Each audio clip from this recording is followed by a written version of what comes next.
So what I was able to accomplish in less than 20 lines of code, but obviously spending a little bit of time learning, is to use this object detection algorithm with, which is what you see here, front facial default file, which actually I got from in Kaggle. You can go and grab these down. So these are some models that are trained to do object detection. And I am using this file, this image file, which is, in fact, I should stop this here. This image file, which is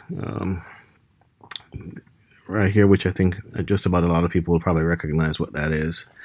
And it has obviously two phases inside there. So I'll just run it so you can actually see what'll happen. So, oh, actually, before I do that, I should show, oops, nope. I should show that in saved images, you can see there's nothing in there right now. So let's go ahead and run it. And you can see it found a couple of things here, which I'm not sure based on the magnification if these are faces, but definitely found these two faces that are here. If I go ahead and stop it from running, you'll notice you can already see them already here.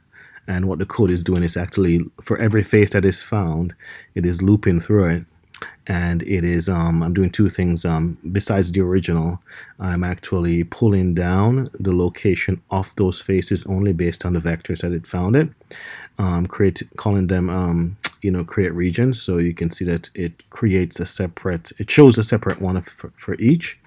And then it saves them into this location called save file. So if we come over to save files now, under here, you can see face number 1.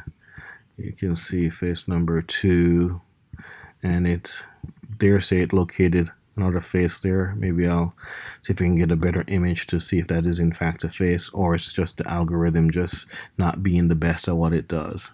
But in a few short code, you can see that there. And I am going to send you an image of this, and I am also going to dump this. In fact, I guess I can do that now while I'm here.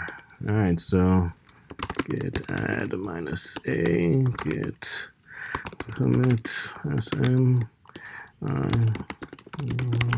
working, and git.